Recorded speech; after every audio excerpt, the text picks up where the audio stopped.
भगवत गीता के 15वें अध्याय में हम लोग प्रवेश करते हैं।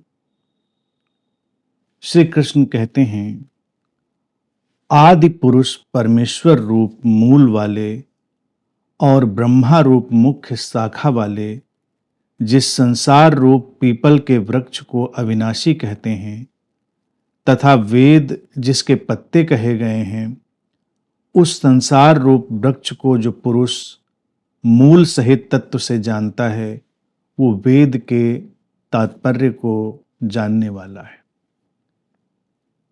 श्री कृष्ण यहाँ पर फिर से अर्जुन के साथ उसी पारंपरिक भाषा में, उसी पारंपरिक शब्दावली में बात कर रहे हैं। अर्जुन शास्त्रों और परंपराओं में लिप्त खड़ा हुआ व्यक्ति है, तो उससे उसी भाषा में वो बात कहते हैं। अब यहाँ पर ये जो इन्होंने प्रतीक लिया है, ये बहुत सुंदर है और बहुत प्रचलित है। आदि पुरुष परमेश्वर रूप मूल वाले, तो कहते हैं कि आदि पुरुष ही नित्य और अनंत तथा सबके आधार होने के कारण और सबसे ऊपर नित्य ध्यान में सगुण रूप से वास करने के कारण उध्र नाम से कहे गए हैं, और वे मायापति सर्वशक्तिमान परमेश्वर इस संसार रूप वृक्ष के कारण हैं। इसलिए इस संसार वृक्ष को उध्र मूल वाला कहते हैं। उध्र मूल यानी कि इसकी जड़ ऊपर है, फिर शाखाएं नीचे आई हैं। ये रोचक बात है।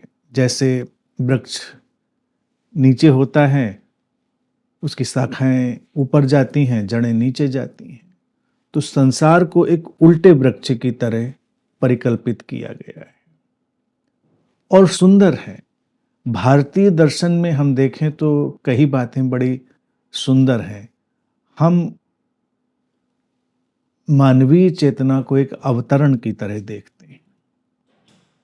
एक अवतरण है, यहाँ पर उस स्रोत से निकलकर ही सब फैला है, और जो उस स्रोत है, जो आदि कारण है, उसको हम परमात्मा कहते हैं, उसी को हम ब्रह्म कहते हैं, उसी को हम जीवन का मूल स्रोत कहते हैं। तो भारतीय दर्शन इस बात को पहले से ही जानता रहा है कि ये संसार उस स्रोत से निकल कर फैला है, यानी कि ऊपर से नीचे की तरफ आता हुआ। जड़ें कहीं ऊपर हैं, उध्र मूल यानी कि जड़ें ऊपर। ऊपर से तात्पर्य नहीं कहीं आसमान में है। ऊपर से तात्पर्य यही है कि जो मनुष्य की परम संभावनाएं हैं, उन परम संभावनाओं से ही निकलकर अनंत संभावनाएं रूप पाती हैं, फैलती हैं। तो इसीलिए इस संसार को ऐसे कल्पित किया गया है कि ये एक फैलती हुई, विस्तृत होती हुई, अनभिव्यक्त सत्ता से अभिव्यक्त होती हुई घटना है।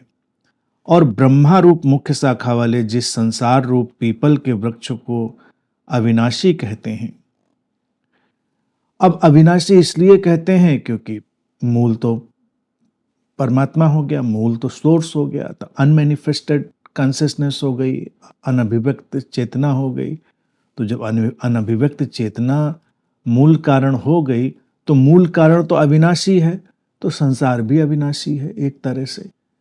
जैसे सागर में लहरें, हम उनको अविनाशी भी कह सकते हैं। सागर की लीला को, सागर की लीला, संसार उस चेतना की लीला है। तो वहां पर लहरें आती हैं, गिरती हैं, फिर चली जाती हैं, तो ये खेल चलता रहता है। तो इसी को उन्होंने कहा कि अविनाशी है, और कहते हैं वेद उसके पत्ते कहे गए हैं। उस संसार रूप वृक्ष को जो पुरुष मूल सहित तत्व से जानता है, वो वेद के तात्पर्य को जानने वाला है। अब वेद शब्द का उपयोग करके बड़ी अच्छी बात कही गई है कि, और हमने भी भारत में जो संहिताएं बनाई, हमने भारत में जो ज्ञान के संग्रह बनाए, उनको हमने वेद कहा। वो संहिताएं हैं, संग्रह हैं। उस समय, उस कालखंड के जो प्रतिभाशाली लोग थे, जो कुछ भी जान रहे थे गहराई में, जैसे भी जान रहे थे, अपनी जिस क्षमता के अनुसार जान रहे थे, उसको ही वेद कहा गया। लेकिन वेद शब्द डालकर भारतीय मनीषा ने एक बड़ी सुंदर सी लीला रची। हमेशा ध्यान रखें, अब कोई वेद को किताब मान ले तो मान सकता है, ये उसकी अपनी स्वतंत्रता है। लेकिन वेद का अभिप्राय और उसका मर्म ही तो यही है कि जो विदित होता है, जो जाना जाता है, वो वेद है। जाना जाना, नोइंग, क्लियर नोइंग, वो वेद है। हम कोई और धर्म ग्रंथ अगर उठाएं, जैसे जो भारत से बाहर के दर्शन हैं, कुरान, बाइबल या इत्यादि ऐसे, तो उनमें वो बात नहीं आती, क्योंकि वो फिर भी तो एक नाम है, वो फिर भी नाम है। हालांकि उन किताबों में भी देखिए वो बात यही कहते हैं कि वो उतरी हैं, किसी सोर्स से वो उतरी हैं, उनका भी उद्र मूल है। उन किताबों का भी जो कारण है वो कहीं और सोर्स में है। इसीलिए वो उनको कहते हैं कि ये हमने लिखी नहीं है, ये तो अवतरित हुई है, उस गॉड ने, खुदा ने हमको नरेट करी। वेदों को भी अपौरुषेय कहते हैं कि वो किसी ने लिखा नहीं, वो तो घटे हैं। लेकिन बाकी किताबों के नाम में वो बात नहीं आती, वो नाम में शक्ति नहीं आती, हम कोई भी नाम ले। लेकिन जब हम वेद कहते हैं तो मामला बिल्कुल दिन की रोशनी जैसा साफ हो जाता है। मूल स्रोत से एक लीला चलेगी, संसार फैलेगा, अभिव्यक्तियों के अनेक रूप आएंगे, और इस संसार के फैलने से, अभिव्यक्तियों के विस्तार से जानना घटेगा, नोइंग घटेगी। जब जानना घटेगा, नोइंग घटेगी, वही वेद है। हमको विदित होता चला जाएगा, और हर वेद जीवन की गहरी वेदना से निकलेगा। वेदना को हमने पीड़ा भी कहा है, और वेदना से ही वेद भी बनता है। अब वेद जो है वो एक वेदना से निकलेगा, इसलिए क्योंकि विस्तार एक किस्म की वेदना से पैदा होता है। जैसे हर सृजन एक किस्म की वेदना से पैदा होता है। मनुष्य शरीर में जब बच्चे का भी जन्म होता है तो भी माँ एक वेदना से गुजरती है, एक पीड़ा से गुजरती है। हम कुछ जानना चाहते हैं तो हम एक पीड़ा से गुजरते हैं, हम खोजते हैं, श्रम करते हैं। हर चीज, एक बीज वृक्ष बनने की यात्रा पर जाता है तो टूटता है, मिटता है, वो अपनी वेदना से गुजरता है। हर चीज किसी नई चीज में जाने के लिए टूटती है, और टूटना एक किस्म की वेदना लाता है, एक किस्म की पीड़ा लाता है। लेकिन अगर वेदना वेद बन जाए तो पीड़ा का मूल्य फिर चला जाता है। जैसे हर स्त्री एक संतान को जन्म देती है और मां बनती है, लेकिन फिर वो पीड़ा को कहां याद रखती है? पीड़ा तो उसके स्मृति क्षेत्र का हिस्सा नहीं रह जाती, क्योंकि जो उपलब्ध हुआ है, जो संतान आई है, वही केंद्र बिंदु बन जाती है। हम वैज्ञानिक रूप से, चिकित्सकीय रूप से जानते हैं कि जो प्रसव वेदना है वो सबसे गहरी वेदनाओं में से, पीड़ाओं में से एक पीड़ा है। लेकिन फिर भी वो माँ उसको याद नहीं रखती, उसकी मेमोरी बैंक में उसका डेटा बहुत प्रोसेस नहीं होता। क्यों? क्योंकि जो फोकस है वो कहीं और है। इसी तरह से जीवन अनेक वेदनाओं से गुजरता है, लेकिन उससे अगर नोइंग घटे, अवेकनिंग घटे, जागृति घटे, जानना घटे, वेद घटे, तो वेदना फिर खो जाती है, उसका मायने नहीं रहता, हम उस पर ध्यान नहीं देते। जैसे हम जिम जाते हैं, एक्सरसाइज करते हैं, तो एक्सरसाइज करना भी एक किस्म की वेदना ही है, पीड़ा है, तकलीफ देते हैं शरीर को। हम योग भी करें, कोई भी व्यायाम करें, तो शरीर को क्लेश ही देते हैं, तकलीफ ही देते हैं। लेकिन उस तकलीफ से अगर स्वास्थ्य आ जाता है, हेल्थ आ जाती है, तो तकलीफ भी फिर हमारे उस आनंद का हिस्सा बन जाती है, हम उसको भी एंजॉय करने लगते हैं। दूसरे थोड़े नेगेटिव उदाहरण से देखें, जो लोग मदिरा पान करते हैं, तो वो भी तो एक कड़वी चीज, एक खराब स्वाद की चीज पीते हैं, लेकिन जो इंटॉक्सिकेशन है, नशा है, उसके तुलना में उनका वो जो कड़वापन वगैरह है वो पीछे छूट जाता है, फिर वो उसके अभ्यस्त और आदी हो जाते हैं, वो उनको मायने नहीं रखता। हर चीज अगर अच्छे परिणाम में ले जाए तो पीछे की वेदनाएं भूल जाती हैं। तो भारत में इसीलिए हमने ज्ञान को कहा वेद, किताब नहीं। जो लोग किताबों में वेद ढूंढते हैं, वो किताबों के बोझ के नीचे दब के मर जाते हैं। ये बात हमेशा ध्यान रखें। इसीलिए वेद जब कहा जाए तो कोई किताब ना समझे, process of knowing, state of knowing, जानने की अवस्था, जानने की प्रक्रिया और जानने का एक पूरा वातावरण, उस तरह से उसको देखें। तो श्री कृष्ण कह रहे हैं कि वेद उसके पत्ते हैं। अब पीपल का उदाहरण इसलिए ले लिया क्योंकि पीपल के पत्तों का वॉल्यूम, उनका फैलाव, उनका घनापन ज्यादा होता है, तो इसलिए पीपल का उदाहरण ले लिया। कोई भी उदाहरण हो सकता था। तो ये जो चारों तरफ पत्तों जैसी चीजें फैल रही हैं, वो वेद है, वो जानना है, वो ज्ञान है।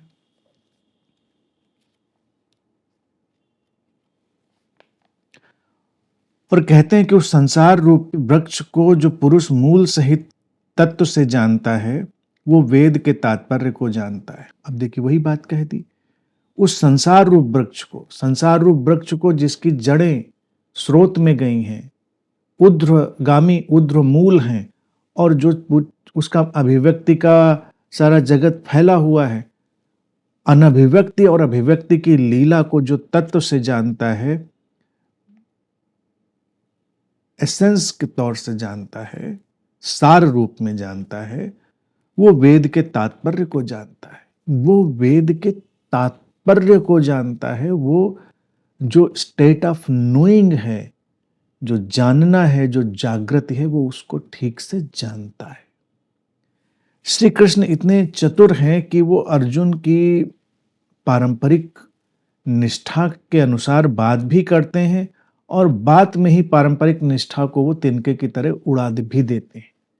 अब यहां पर जो वेद को तत्व से जानता है कि बात कह दी, तो जाहिर सी बात है, किताब को जानने की बात नहीं कही उन्होंने। किताब जानने के लिए इतनी मेहनत मशक्कत करने की जरूरत नहीं है कि वो मूल से जाने, वो स्रोत को भी जाने, वो सारे फैलाव को भी जाने। थोड़ी सी मेहनत करिए, अध्ययन करिए, किताब तो आप कंठस्थ कर लेंगे, किताब का अर्थ भी आप जान लेंगे, किताब बिल्कुल आप तोते की तरह दोहराने भी लग जाएंगे। लेकिन तो क्या आप जान लेंगे? क्या आप जान लेंगे उसको? आप जान नहीं लेंगे, आप बस केवल उसको कोट करेंगे, उसको दोहराएंगे। और श्री कृष्ण कह रहे वेद के तात्पर्य को जानता है, तात्पर्य को जानता है, मर्म को जानता है। और मर्म कहाँ होगा? मर्म तो जानने में ही होगा, नोइंग में। तो हर व्यक्ति का अपना एक वेद है। इसीलिए मैं कहता हूं कि अगर वेद संहिताओं की तरह ही बात करें तो भारत कहता है 4 वेद। मैं कहता हूं 4 वेद बेकार हैं अगर 5वां वेद नहीं पढ़ा। 5वां वेद है अंतर्वेद, अपने भीतर का वेद। जिसने अंतर्वेद पढ़ा, यहां पर भी देखिए ऊर्ध्वमूल हो गया। अब ऊर्ध्वमूल श्री कृष्ण ने कहा तो ऊर्ध्वमूल के बिना बात तो बनेगी नहीं। पहले 5वां वेद जानो, ऊर्ध्व। फिर 4 वेदों की शाखाएं तो ऐसे ही जान लोगे, शाखाएं पर शाखाएं। लेकिन अगर 5वां नहीं पढ़ा, उसको नहीं जाना, उसको नहीं जिया, उसको जीवन में नहीं उतारा, तो 4 क्या 40 क्या 400 क्या 4 लाख किताबें भी पढ़ लो, रट लो, कुछ बनना बिगड़ना तो नहीं। कितने लोग सब जानकर घूम रहे हैं, कितने लोग कितनी संहिताएं, कितने शास्त्र कंठस्थ करके घूम रहे हैं। बस घूम ही रहे हैं, घूमे ही चले जा रहे हैं और लोगों को घुमाए भी चले जा रहे हैं। तो ये श्री कृष्ण बड़ी चतुराई से कह दे रहे हैं कि तात्पर्य को जानना। तो 5वां वेद अंतर्वेद, ऊर्ध्वमूल, फिर 4 वेद, 404 लाख सब जान लिए जाते हैं। एक बार हमने वो प्रक्रिया, वो स्थिति जान ली तो फिर जानने के लिए क्या बचता है। फिर किताबें थोड़े जानने के लिए हैं, किताबें थोड़े महत्वपूर्ण हैं।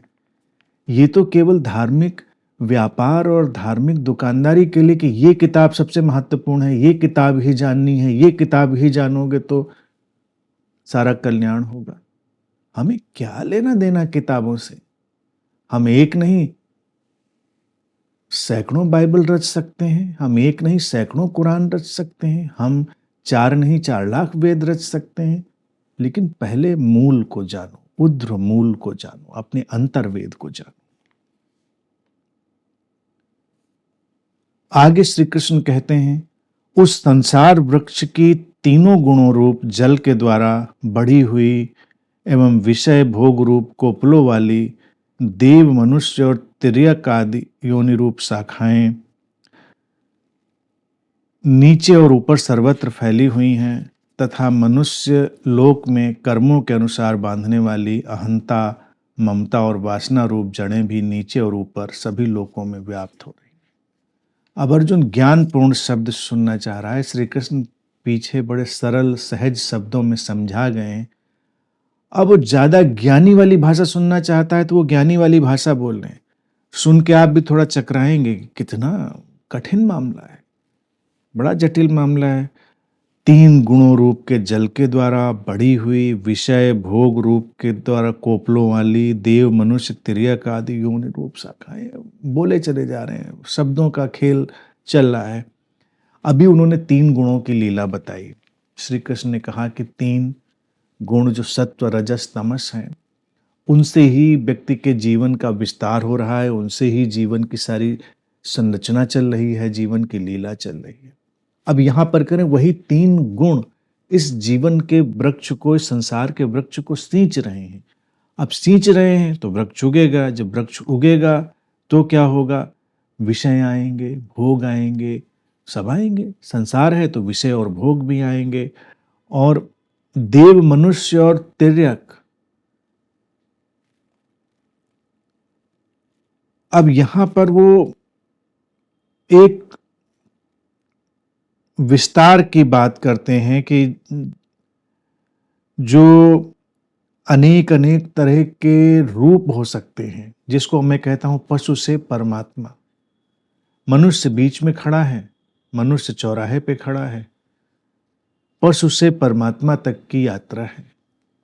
मनुष्य देवता भी हो सकता है, मनुष्य दानव भी हो सकता है, मनुष्य सुर भी हो सकता है, असुर भी हो सकता है। मनुष्य एक संभावना की तरह खड़ा हुआ है। तो यहाँ पर वो सारी संभावनाएं फैलेंगी, शाखाएं फैलेंगी संभावनाओं की। मूल बात वो ये कह रहे हैं। और फिर मनुष्य लोक में कर्मों के अनुसार बांधने वाली, मनुष्य लोक यानी कि जब हम ये एक्शन ओरिएंटेड जो वर्ल्ड है, जो हमारा क्रिया रूप संसार है, वही मनुष्य लोक है। अब मनुष्य लोक है तो ऐसा नहीं कोई देवलोक है और तो कोई इंद्रलोक है, ऐसा नहीं। आंतरिक और बाहरी जगत, इतनी सी बात। अहंता, पर्सनलाइजेशन, जब हम अपने अहम से जुड़ेंगे, इंडिविजुअलिटी से जुड़ेंगे। एक है इंडिविजिबिलिटी, अविभाज्यता के साथ चलना, और एक है इंडिविजुअलिटी, निजता के साथ चलना। हम अविभाज्यता और निजता दोनों के साथ संसार में यात्रा करते हैं। तो संसार में हमको जो चीज टिकाएगी, जैसे एक नाव चल रही है, उसको टिकाने के लिए कुछ चीजें चाहिए होती है, नहीं तो नाव तो भागती चली जाएगी। उसको किनारे पर लाते हैं तो एक एंकरिंग करते हैं। तो अहंता, पर्सनलाइजेशन होना चाहिए। पर्सनलाइजेशन बुरा नहीं है, लेकिन पर्सनलाइजेशन हो और पर्सनलाइजेशन के हम पार चले जाएं, वैयक्तिकरण के पार चले जाएं, तो अहंता का एक एंकर होगा, ममता, मेरेपन, मेरापन भी आएगा। ये सब टूल्स हैं। मेरापन नहीं आएगा तो आप चलेंगे कैसे संसार में, काम कैसे करेंगे? हर व्यक्ति को कुछ न कुछ तो एहसास होगा ही मेरेपन का। मेरा घर, मेरा संसार, मेरे परिवार, मेरे शब्द, मेरे विचार, मेरे भाव, सब तो यही ऐसे ही तो कह रहे। कौन ऐसा व्यक्ति है जो ये कहे कि मेरे विचार, मेरे भाव जैसी कोई चीज नहीं होती? सबको ये फील हो रहा है, तो वो ममता हो गई। और वासना, वासना है डिजायर्स, एक्सपेंशन ऑफ डिजायर्स। अगर वासनाएं नहीं होंगी तो हम पत्थर जैसे हो जाएंगे। पत्थर की कोई वासना नहीं है। पशु की वासनाएं सीमित हैं, पशु की वासनाएं बड़ी सीमित हैं, तो उसका जीवन भी सीमित है। मनुष्य की वासनाएं अनंत हैं। मनुष्य सागर की गहराइयों में जाना चाहता है, मनुष्य आसमान की अनंत ऊंचाइयों में उड़ना चाहता है, मनुष्य धरती के एक एक कोने पे विचरना चाहता है। पशु के लिए भोजन बस जीवन पाने के लिए है। मनुष्य के लिए भोजन जीवन पाने से ज्यादा स्वाद की यात्रा भी है। स्वाद बुरा नहीं, तो मनुष्य स्वाद के अंतहीन जो खोज है उसमें चला जाएगा। मनुष्य हर चीज को अंतहीन विस्तार देने की तरफ चला जाएगा। यही मनुष्य की विशेषता है। तो ये वासना, वासना बुरी नहीं है। वासना तब बुरी हो जाती है जब इच्छा है और इच्छा के अनुसार कर्म और कृत्य नहीं होते हैं, वो सृजनात्मक नहीं होते, विध्वंसक होने लगते हैं और हमारी इच्छाएं विकृत होने लगती हैं। तब वो जो वासनाएं हैं वो अटकाती हैं। अन्यथा हर वासना ठीक है, कोई भी वासना बुरी नहीं। तो अहंता, ममता और वासना ये एंकर्स हैं, ये संसार में टिकाने के लिए ठीक है। वासना तो होगी ही। अब यहाँ पर हम लोग बैठे हैं, ये वासना ही तो बिठा के रखी है कि हम कुछ बोलेंगे, आप कुछ सुनेंगे। इधर इस शरीर मन में बोलने की वासना उठी, उस शरीर मन में सुनने की वासना उठी, तो हम बैठ गए। इस शरीर मन ने एक अहंता और निजता और ममता का एक अलग ढंग का तल चुना, और उधर के शरीर मन ने अहंता और ममता का एक अलग तल चुना, पर्सनलाइजेशन का और मेरेपन का। यहां पर्सनलाइजेशन क्या है कि बोलेंगे तो कुछ अपने शब्द होंगे, कुछ अपनी शैली होगी, अपना तरीका होगा, तो वो अपनी अहंता होगी। ममता ये होगी कि हमारे गैजेट्स होंगे, हमारे टेक्नोलॉजी होगी, हमारा सारा सरंजाम होगा, तो वो मेरी चीजें ही। हम अब आपकी चीज से तो नहीं बोलेंगे ना। यहाँ पर इतनी ममता तो चाहिए कि हमको पता हो कि ये मेरा कैमरा है, ये मेरी लाइट है, ये मेरा माइक है, ये मुझे पता होना चाहिए ना। इतनी ममता तो हमको पता होनी चाहिए। नहीं तो हम आपके घर में आपके कैमरे से तो बोलने नहीं आएंगे, आपके माइक से तो बोलने नहीं आएंगे, वो आपको पता होना चाहिए। तो ये सब शब्दों के खेल हैं केवल, बुरा कुछ भी नहीं है। ममता, ममता तब है जब पकड़ के बैठ जाएं, लटक जाएं। अब ये कैमरा मेरा है और मैं इस कैमरे को गले लगा के लटक जाऊं, इसका उपयोग ही ना करूं, तो इस पार से उस पार जो संवाद का सेतु बन रहा है वो भी बंद हो जाएगा, बात खत्म हो गई। तो ममता जो होती है ना, वो अक्सर अटका देती, व्यक्ति उपयोग नहीं करता, उसके साथ चलता नहीं, वो इतना मेरेपन में जकड़ जाता है कि मेरापन ही उसके पैरों में बंधी चट्टान बन जाता है। मेरापन उपयोगी है, यूटिलिटी है। निजता, पर्सनलाइजेशन यूटिलिटी है। लेकिन जब पर्सनलाइजेशन एक पिंजरा बन जाए, कैद बन जाए, हम इतने पर्सनलाइज्ड हो जाएं कि इम्पर्सनल को भूल जाए और दूसरे के पर्सनलाइज्ड दायरों से टकराने लगे, तो समस्या खड़ी हो जाएगी। इसी तरह से वासनाएं हैं। वासनाएं उठें और चलें, उनकी यात्रा हो तो सुंदर है। ये संसार में 3 चीजें टिकाएंगी।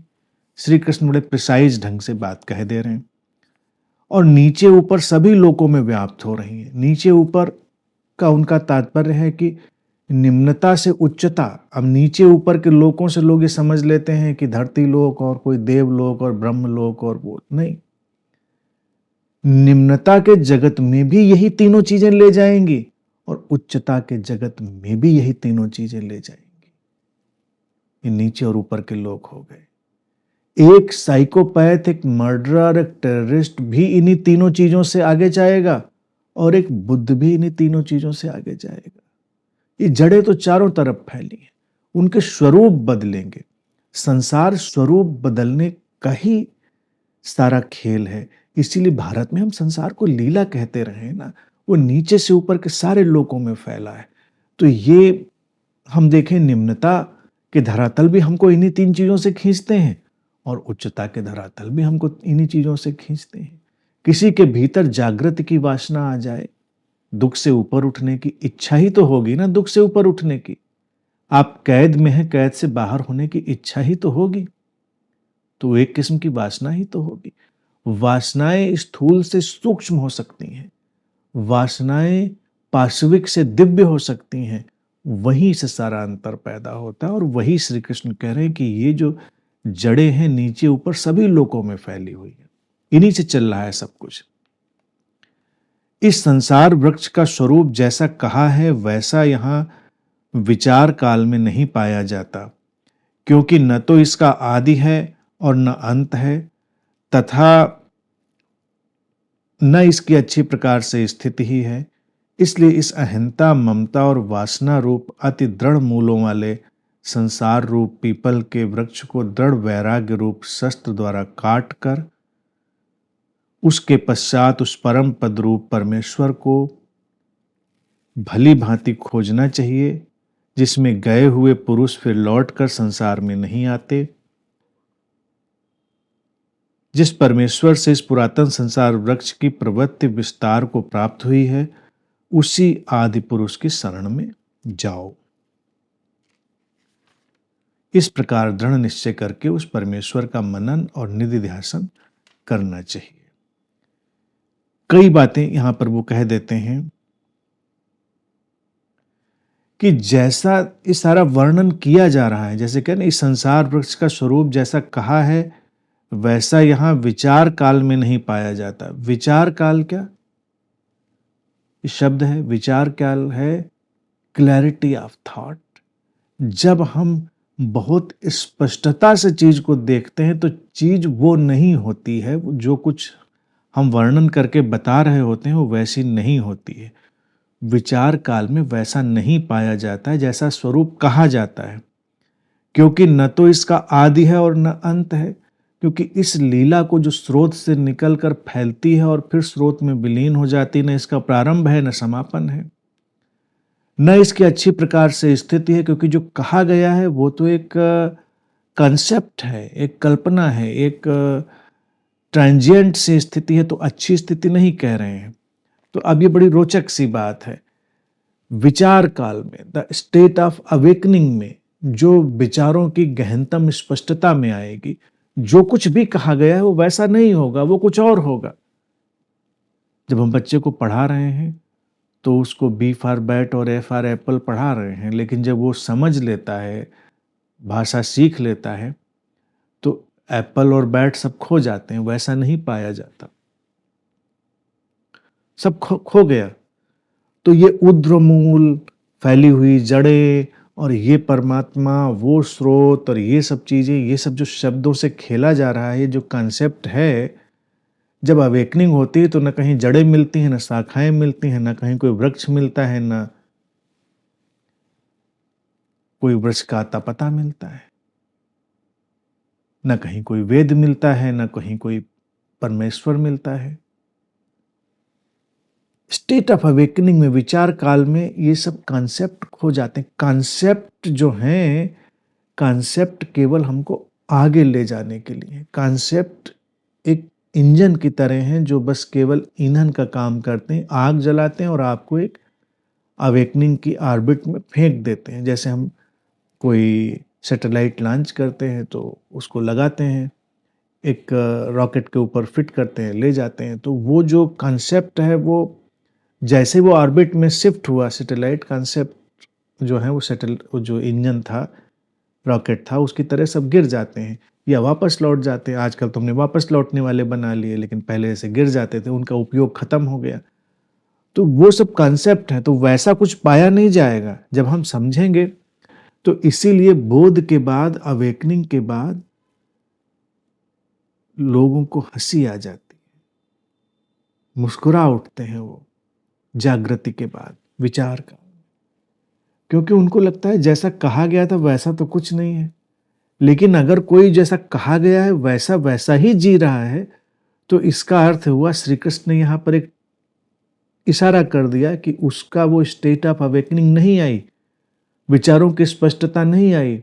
जैसे कोई किसी किताब के अनुसार जीता रहे, तमाम लोग हैं, तमाम साधु संत और दूसरे मजहबों के लोग, कोई कुरान के अनुसार जी रहा है, कोई बाइबल के अनुसार, कोई वेद के अनुसार, कोई इस अनुसार, कोई उस अनुसार।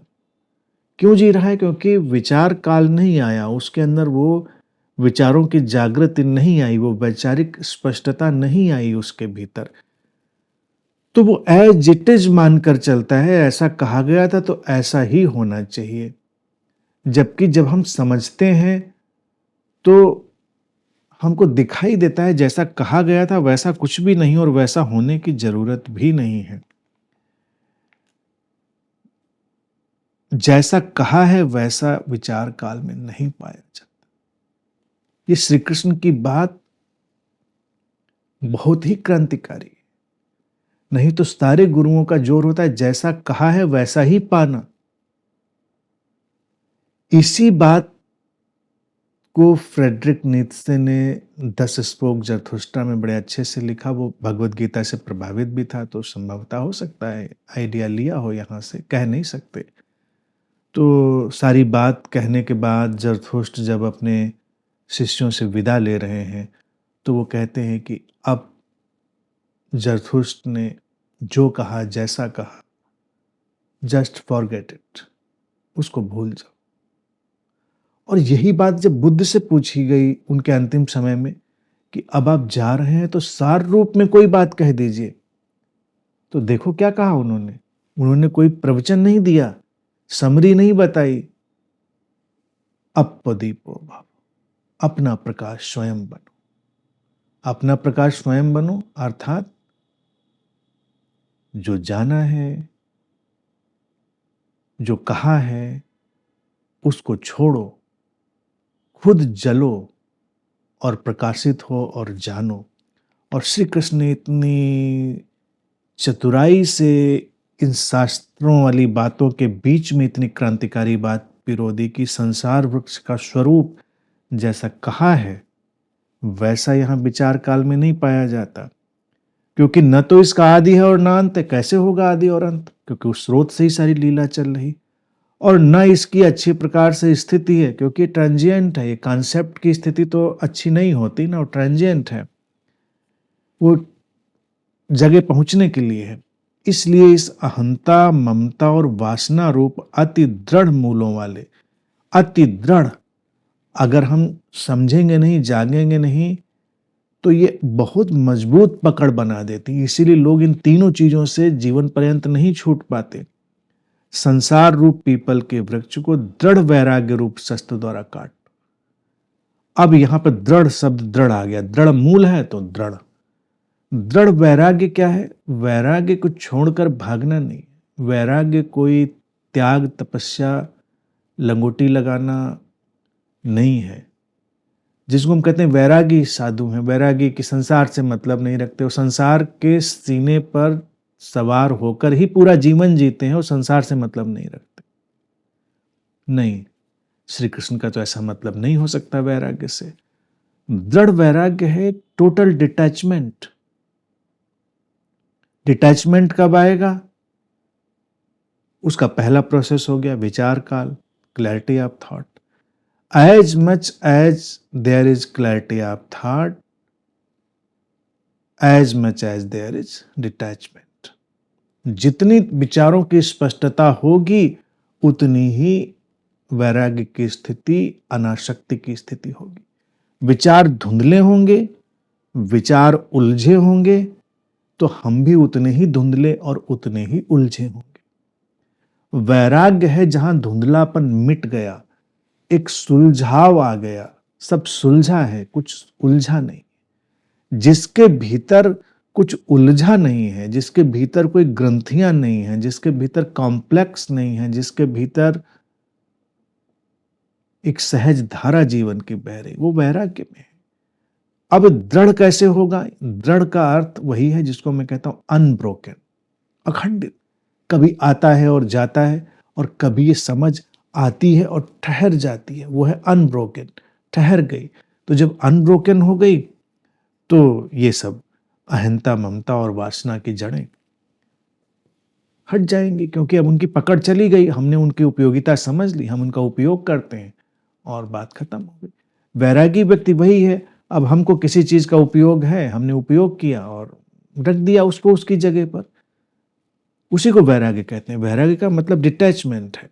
अब हम इस शो में बैठे हुए हैं, इस शो में हमने सारे इंस्ट्रूमेंट्स को ऑन किया और काम किया, उसके बाद शो खत्म हुआ, हमने सारे इंस्ट्रूमेंट्स को ऑफ किया और चले गए। फिर हमारे लिए इनका कोई पीछे हैंगओवर नहीं है। लेकिन हम इस शो के खत्म होने के बाद भी इन उपकरणों को पकड़कर चिपके रहें, लटके रहें, तो ऑब्सेशन हो जाएगा। रात में उठकर फिर हम देखने आए कि सब अपनी जगह पर है कि नहीं है, तो फिर ऑब्सेशन हो जाएगा, फिर एबनॉर्मेलिटी हो जाएगी। वैराग्य है सटीक उपयोग, और जब हम सटीक उपयोग करते हैं तो सटीक मुक्ति तत्क्षण होती है। वैराग्य छोड़कर भागना नहीं है, वैराग्य है पूर्ण भोग में उतरना। जब हम किसी भी विचार, भावना, सत्ता, वासना, उसके पूर्ण भोग में उतर जाते हैं तो पूर्ण मुक्ति घट जाती है, वो पूर्ण वैराग्य है। हमने गिलास से पानी पिया, गिलास को रख दिया, खत्म बात, वैरागी। उपयोगिता थी तो उठाया और पानी पी लिया, उपयोगिता नहीं है तो रख दिया, वैरागी यही तो है। उपयोगिता और व्यर्थता के संतुलन को जान। धन का जो उपयोग था, धन का उपयोग किया, धन की जहां पे व्यर्थता थी, धन की हमने परवाह भी नहीं करी, वैराग्य हो गया। हम धन को छूते ही नहीं, हम धन से मतलब ही नहीं रखते, तो वैराग्य नहीं, ये पागलपन हो जाएगा, क्योंकि बिना धन के तो कुछ होना नहीं। तो धन की जहां उपयोगिता वहां उपयोग, और जहां व्यर्थता वहां व्यर्थ। हम जब धन की उपयोगिता नहीं जानते तो अपने संबंध, अपने प्रेम, उन सबको व्यापार बना लेते हैं, सबको धन से तौल रहे होते हैं। जो लोग धन की उपयोगिता और व्यर्थता को नहीं जानते हैं, उनके जीवन में ही धन इतना विषाक्त रूप ले लेता है कि छोटे लोग और बड़े लोग धन के कारण बन जाते हैं। समाज में चलता है कि नहीं? किसी से पूछो, छोटा आदमी, बड़ा आदमी, तो बड़ा आदमी कैसे होता है? किसी के पास धन का अंबार ज्यादा है, कोई नोटों की गड्डियों के ऊपर बैठा है तो बड़ा आदमी हो गया, किसी की जेब में कम पैसे, वो छोटा आदमी हो गया। ऐसे हो जाता है छोटा और बड़ा, छोटे बड़े का बस यही क्राइटेरिया है। तो ये तो कितनी बड़ी मूर्खता हो गई। तो ये व्यक्ति अभी बहुत ही वासना और अहंता और ममता की जो अंधेरी चादर है उसमें लिपटा हुआ है, और जो समझ रहा है, जिसके अंदर वो अवेकनिंग आ गई, विचार काल, उसके लिए न धन किसी को छोटा बनाता है, न धन किसी को बड़ा बनाता है। धन तो उपयोगी है, लुब्रिकेशन है, उपयोग होता है तो ठीक, उपयोग नहीं होता तो बात बेमानी। अब ये धन पे ही नहीं, हर चीज पे बात लागू होती है। और वैराग्य बहुत सटीक रख रखाव दिखाता है। अब हम अपने शरीर को ही अगर ले लें तो वैरागी व्यक्ति क्या करेगा? शरीर को गलाएगा, तपाएगा। आमतौर से तो साधु महात्मा यही करते हैं, शरीर खराब कर लेते हैं अपना, तमाम बीमारियां पाल लेते हैं। लेकिन अगर शरीर से हमें वैराग्य की स्थिति हो तो हम शरीर का पूरा रख रखाव करेंगे और शरीर को बस छोड़ देंगे उसके हाल पे। जब शरीर का उपयोग होगा तो शरीर का उपयोग करेंगे, बोलना होगा तो मुंह खोलेंगे, जब नहीं बोलना होगा तो मुंह खोलने की कोई जरूरत नहीं। वैरागी की स्थिति ये हुई। कुछ देखना हुआ तो देखा, नहीं देखना हुआ अपना चुप बैठे। तो वैरागी व्यक्ति का शरीर भी अति सुंदर और अति स्वस्थ होता है, क्योंकि वो शरीर से डिटैच होता है, उसका पूरा रखरखाव करता है, अलग हट जाता है, स्पष्टता है उसके भीतर। वैराग्य की ये दृष्टि जब हम देखेंगे तभी हम अहंता, ममता और वासना की जड़ों को हटा पाएंगे। नहीं तो जो प्रचलित वैराग्य की धारणा है वो तो केवल मूर्खता है, उससे कुछ होता नहीं है और आज तक कोई उसको हटा नहीं पाया। इसीलिए एक से एक वैरागी बड़े बड़े रागी बन के निकलते हैं। हम सुनते हैं बड़ा वैरागी व्यक्ति था, फिर पता चलता है बड़ा रागी हो गया। वो तो कितना राग माला फैला दिया उसने। क्यों? क्योंकि वैराग्य का मतलब नहीं समझा। उपयोगिता है, व्यर्थता है जीवन में, ये जान लेना है। उसके पश्चात उस परम पद रूप परमेश्वर को भली भांति खोजना चाहिए। भली भांति खोजना क्या चाहिए? जब हम स्पष्ट हो गए तो भली भांति वो हमको दिखाई ही देने लगा। चारों तरफ भगवत्ता ही भगवत्ता हो गई। भली भांति खोजना चाहिए, इसका अर्थ है कि एक बार आंख खोलकर देख लेना चाहिए कि फिर चारों तरफ उसके सिवा तो कुछ है नहीं। उस परम पदरूप परमेश्वर के सिवा क्या है? फिर ये देह भी परमात्मा है, वो देह भी परमात्मा है, ये भोजन भी, ये सामग्री भी, हर पत्ता, हर पत्थर, हर कण, जब वही संसार का वृक्ष निकला है तो सब कुछ फिर परमेश्वर रूप हो गया। जिसमें गए हुए पुरुष फिर लौट कर संसार में नहीं आते और जिस परमेश्वर से इस पुरातन संसार रूप वृक्ष की प्रवृत्ति विस्तार को प्राप्त हुई है, उस संसार में लौट कर नहीं आते, क्योंकि जो कल्पित संसार था वो उसमें नहीं आते। जिसने देख लिया, जो आदि शंकर का पुराना उदाहरण है प्रचलित, कि ये सांप नहीं रस्सी थी, तो अब लौट कर वो रस्सी सांप नहीं बनती, वो अब लौट कर उस संसार में नहीं आता। जब हमने देख लिया, जान लिया, तो हम किसी और संसार में ही होते हैं। हम लौट कर उस छवियों के, उस इमेजेस के, उस संस्कारबद्धताओं के, उस मान्यताओं के, उस उलझे हुए संसार में नहीं आते। और पुरातन संसार वृक्ष की प्रवृत्ति विस्तार को प्राप्त हुई है, उस आदि पुरुष के मैं शरण में हूं। इस प्रकार दृढ़ निश्चय करके उस परमेश्वर का मनन और निधिध्यासन करना चाहिए। अब चाहिए तो इन्होंने अर्जुन के लिए लगा दिया श्री कृष्ण ने, या हो सकता है कुछ अनुवाद का इसमें मसला रहा हो चाहिए का। अन्यथा इसका सही तो कहना ये होगा कि जिसने इतना जान लिया और दृढ़ वैराग्य को प्राप्त कर लिया, और जब उसने चारों तरफ उस परमेश्वर को ही देखा और संसार उसका बदल गया, तो वो उस आदि पुरुष नारायण की शरण में हो गया। और ऐसा दृढ़ निश्चयी उसके जीवन में निरंतर परमेश्वर का मनन और निधिध्यासन ही होता है। ये सही अनुवाद होगा। चाहिए शब्द ने थोड़ा सा ट्विस्ट कर दिया इसको, तो चाहिए मैं हटा देता हूं यहां से। अब ऐसा व्यक्ति जो हो गया वो परमेश्वर का ही ध्यान, निधिध्यासन हो गया। उठना, बैठना, बोलना, चलना सब उसी की पूजा, परिक्रमा, प्रार्थना हो गई। कुछ अलग से लाना नहीं। परमेश्वर का निरंतर निधिध्यासन करना चाहिए। इसका अनुवाद करके लोग कोई मूर्ति रख के, कोई नाम लेके एक विक्षिप्तता में जुटे रहते हैं। वो सोचते निरंतर परमेश्वर का स्मरण कर रहा हूं। परमेश्वर भी कहीं हो तो घबरा के भाग जाए कि थोड़ी तो छुट्टी दो। कल्पना करो अगर हम उसी सिंबल को मान के चले तो परेशानी हो जाएगी। अब मुझे कोई 24 घंटे ध्यान करने लगे, अपने घर में करे तो ठीक है, हमारे गेट पर आकर ध्यान करने लगे, जपने लगे अनंत श्री अनंत श्री, तो हम तो घबरा के भाग जाएंगे। लाउड स्पीकर लगा के बोलने लगे जोर जोर से। तो निधिध्यासन और उसका चिंतन मनन का अर्थ ये नहीं कि हम कोई नाम, कोई रूप, कोई ऐसी चीज को पकड़ते। वही है तो हम उसी का ही सब कुछ तो कर रहे हैं ना। उठना, बैठना, चलना, बोलना सब उसी का ध्यान है, उसी का मनन है। क्योंकि ये अब एक सब्लिमेट यात्रा हो गई, ये पशु से परमात्मा की तरफ बढ़ गई यात्रा हो गई। धारणाओं का उपयोग करना हमने सीख लिया। धारणाएं उस नाव की तरह है जो नदी पार करा देती। नदी पार हो गई, धारणाओं को हमने छोड़ दिया, अब धारणाओं से अटकते नहीं। कोई किसी और धारणा से नदी पार कर जाए तो हम उसका भी सम्मान करते हैं, लेकिन जो नदी पार करना नहीं जानते हैं वो धारणाओं को लेकर लड़ाई लड़ते हैं। अब कोई नाव में जा रहा था, कोई मोटर वाली नाव लेकर आ जाए कि इससे जल्दी पार करा देंगे, और किसी ने पतवार वाली नाव देखी थी तो दोनों लड़ाई लड़ लेंगे कि ऐसे कैसे, हमारे पुरखे पूर्वज तो पतवार चला के पार करते रहे, अब ये कह रहे हैं हम बटन दबाएंगे और पार कर देंगे नाव। तो ऐसे इम्प्रोवाइजेशन होते रहते हैं, धारणाओं के इम्प्रोवाइजेशन होते रहते हैं।